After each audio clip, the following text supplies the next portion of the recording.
ఇంకా నీ ముఖం చూసే ఊరుకుంటున్నాను ఒకలా. మర్యాదగా వాళ్ళని ఇక్కడి నుంచి వెళ్ళిపోమని చెప్పు. అదేంటండి, వాళ్ళకి ఇంకేం ప్రాబ్లం రాదు, నన్ను నమ్మండి. దాని ముఖం చూడటమే పాపం. ఆంటీ కోపడకుండా ఒకసారి వినండి. నీకేం తెలీదా ఆద్య? ఇంకా ఇక్కడే నుంచున్నారే, వాళ్ళని ఎక్కడో చోటుకెళ్ళి చావమను. అరే, కలిసి బతుకుదాం అనుకుంటే చచ్చిపోమంటారేంటండి? మాట్లాడుతుంటే మధ్యలోకి వస్తున్నావు. అసలు ఎవరు నువ్వు? నీకేం సంబంధం? నీకు నాకు సంబంధం ఉంది కదా. నేను మీ కూతుర్నే కదా. ఏం తెలుసు నా గురించి నీకు మీ ఆయనకి? ప్రవళిక, నిజంగానే ఏం తెలీదా ఆంటీ? ఇష్టం కష్టం చెప్పుకోవాలనిపించి నాన్న మీతో మాట్లాడాలంది అంటే తప్పించుకొని తిరిగేవాడు. ఎక్కడ ఏం అడుగుతానో ఏం చెప్తానో అని. ఇక ఈవిడ మైండ్ సెట్కి తగినట్టుగానే నేను ఉండాలి. ఇంట్లో ఆడపిల్ల కన్నీళ్లు తుడవడానికి చేతులు రానప్పుడు మాటలు కూడా రాకూడదమ్మా. ఎవరో ఆడదైనా తన ఇంట్లో మనిషి అనుకొని కన్నీళ్లు తుడవాలనుకునేవాడికి ఏ సంబంధం ఉండక్కర్లేదమ్మా.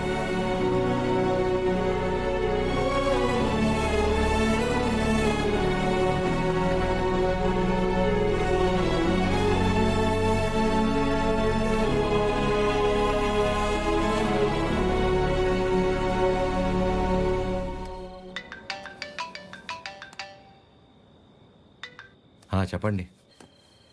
ఏం చేస్తున్నావు? ఏం లేదండి, నాకు బాగా ఇష్టమైంది మీ దగ్గర ఒకటి ఉండిపోయింది. అది ఎప్పుడు తిరిగిస్తారా అని ఆలోచిస్తున్నా. అవునా, ఏంటది? నిద్ర అండి, నిద్ర.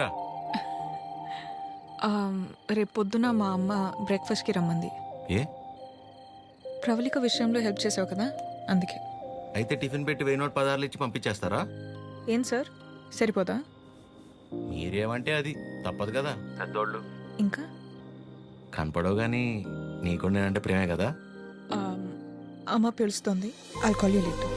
Hello hello. బాయ్.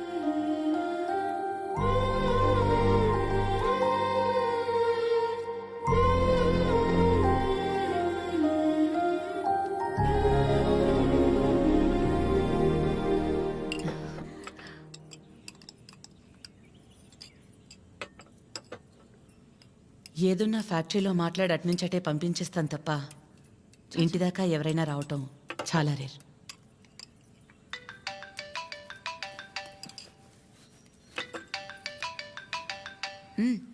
మాట్లాడు, పర్లేదు. పర్లేదండి, అంటే 9 అయింది కదా, తిన్నానా లేదా అని అమ్మ ఫోన్.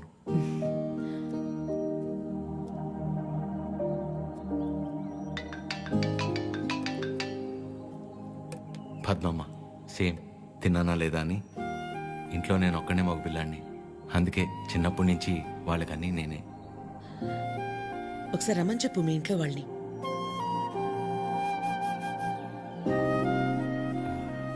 పర్లేదండి. పర్లేదేంటి, రమ్మను. వాళ్ళు ఫ్యాక్టరీ చూసినట్టు ఉంటుంది, నేను ఒకసారి వాళ్ళని కలిసినట్టు కూడా ఉంటుంది. ఏమద్యా? అవునమ్మా, రమ్మని చెప్పండి. సరే అండి. అవన్నీ నేను చూసుకుంటాను లేరా ప్రేమ్.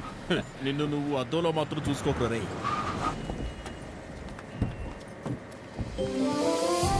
చిరు, ఎలా ఉన్నావురా? బాగున్నామా? నువ్వు లేకుండా ఇంట్లో ఏం తోచట్లేదు. తింటున్నావా? ఇక్కడంతా బానే ఉందిగా. ఎక్కడ ఉంటున్నావు? అన్నీ ఇప్పుడే చెప్పాలా, తర్వాత చెప్పచ్చా? సరే సరే, తర్వాత మాట్లాడుకుందాం. బకుల గారు నమస్తే. నమస్తే. లక్ష్మమ్మ, పద్మమ్మ, శారదమ్మ, శాంతమ్మ, గౌరమ్మ. అందరూ అమ్మలు సరే, ఇంతకీ అసలు అమ్మెవరో? కడుపులో 9 నెలలు మోసాను కాబట్టి సీనియర్ అనే తప్ప వాడి విషయంలో అందరూ ఈక్వలే. ఆద్య ఎక్కడ? అంటే పద్మమ్మ అందరినీ బాగా కలిపేసుకుంటుంది అనమాట. కీర్తన పెళ్లి జరిగింది కదండి, అక్కడ కలిశారనమాట. అంతే కదా. ఇంట్లో ఉంది. Hello aunty. నమస్తే. ఆడపిల్ల ఇలా ఉంటే తన ఎంత అందంగా ఉందో అద్దంలోకి చూసి తెలుసుకోవాల్సిన అవసరం లేదు. తనని చూసే వాళ్ళ కళ్ళలోకి చూస్తే చాలు. నా దిష్టే తగిలేలా ఉంది. ఆద్య, నీకోసం పనీర్ జిలేబీ. డబ్బా ఇవ్వకపోయినా పర్లేదు, మొత్తం తినేసాయి.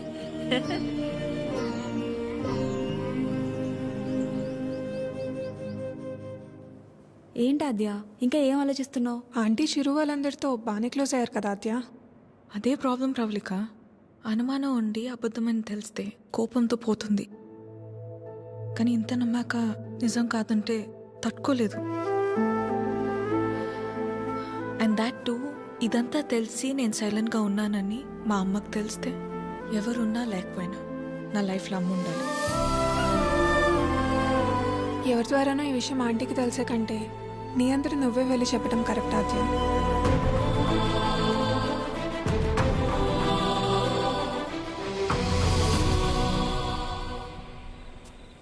ఆ గొలుసు కొనడానికి మా లక్ష్మి 4 షాపులు తిరిగింది.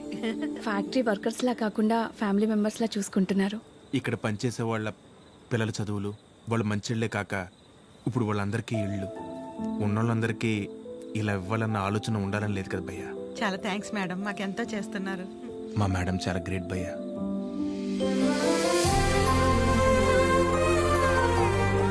సరే సరే, రే ప్రేమ్, ఫుడ్ ఐటమ్స్ లో ఏం బాగున్నాయి రా? అన్నిటికంటే నువ్వు రా అన్నది బాగుందిరా.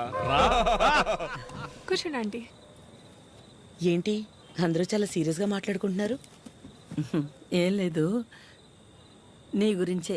ఫ్రిడ్జ్లో పెరుగు ప్యాకెట్ పెట్టడం మర్చిపోతేనే మేమందరం కలిసి ఓ 10 నిమిషాలు మాట్లాడతాము దాని గురించి. అలాంటిది నువ్వు ఒక్కదానివే ఫ్యాక్టరీ, ఇల్లు, బిజినెస్ ఇదంతా ఎలా సాధ్యపడిందా అని. ఓ అదా, ఆద్య వల్లే.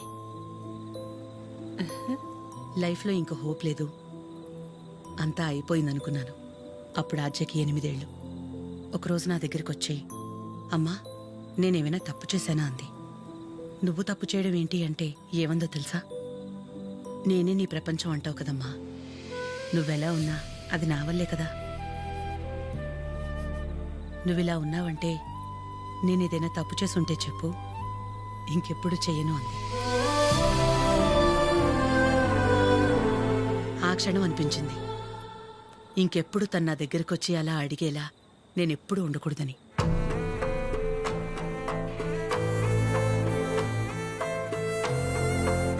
అందరిలా నా కూతురు కాదన్న నమ్మకమే నా బలం.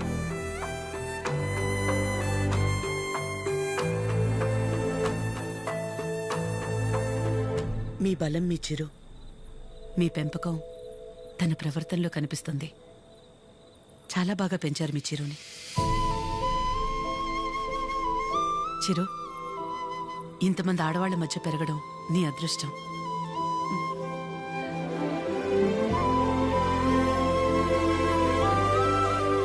ఆస్తులు అంతస్తులు ఎవరైనా ఎలాగైనా సంపాదిస్తారు, కానీ ఓ ఆడదాని దగ్గర నమ్మకం సంపాదించాలంటే క్యారెక్టర్ ఉండాలి.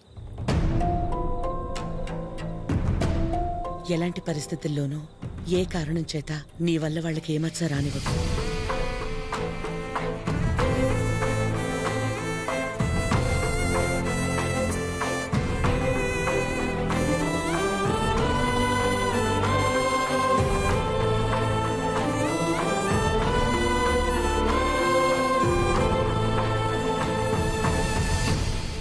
బయలుదేరిపోవడం ఏంటక్క? ఒక్కసారి ఇంటికి వెళ్ళాక మాట్లాడుకుందాం. అది కాదక్క. గౌరీ, హాయ్ భయ్యా. నమస్తే అండి. మీరందరూ ఇక్కడుంటే ఆవిడేంటి మేడం గారు ఇంటి వైపు వెళ్తుంది? ఎవరు? మన పద్మం గారు. వకలా, ఈ నవ్వు మీ ముఖం మీద ఎప్పుడు అలాగే ఉంటుందా? మొదట్లో నేను అందరిలాగే ఉండేదాన్ని వకలా. మన కడుపులో ఒకరు పుడితే గాని ఆడదాని జీవితం పరిపూర్ణత చెందదు కదా. పిల్లలు లేరు అనే మాట చెవిలో పడి పడి నెమ్మదిగా నవ్వు అనేదే పోయింది. పోయేదాకా ఇక అంతే అనుకున్నాను. మా చిరంజీవి పుట్టగానే అలాగే తీసుకొచ్చి మొట్టమొదటిగా నా చేతుల్లో పెట్టారు. ఆ క్షణం ఎక్కడి నుంచి వచ్చిందో ఆ నవ్వు అలాగే ఉండిపోయింది. ఈ నవ్వు నాది కాదు, వాడిది.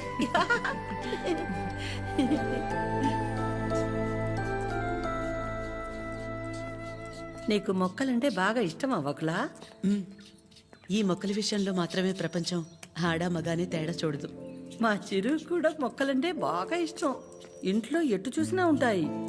అన్నీ వాడి తెచ్చినవే. మా ఇంటికొచ్చి చూడాలి, ఎప్పుడు సందడే. నవ్వు లేకుండా నిమిషం ఉండదు.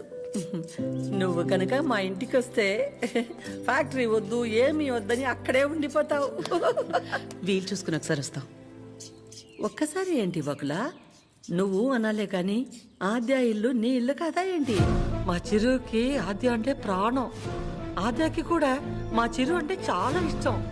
కానీ నీ గురించి ఆలోచించే మా చిరుకి ఆద్య దూరం అయింది. అందుకే అందరం కలిసి చిరుని ఇక్కడికి పంపాము.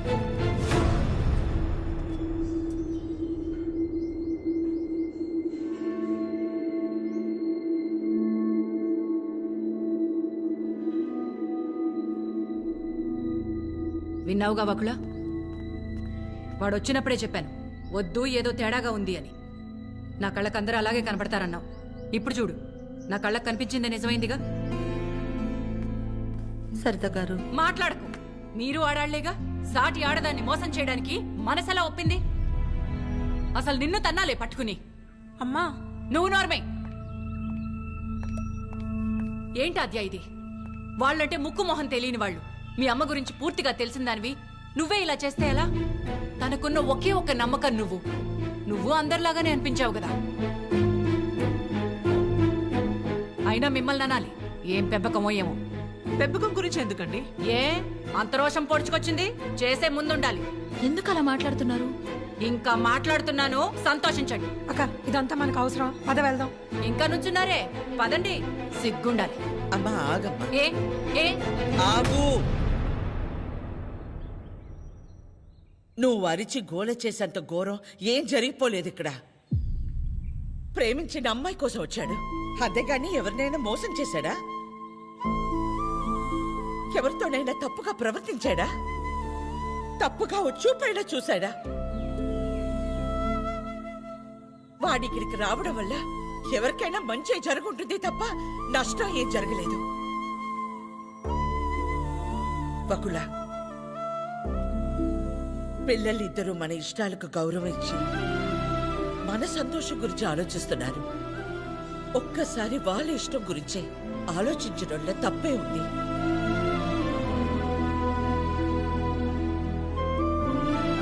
ఎవరి వల్ల వాడి ఇబ్బంది పడితేనే చూడలేను.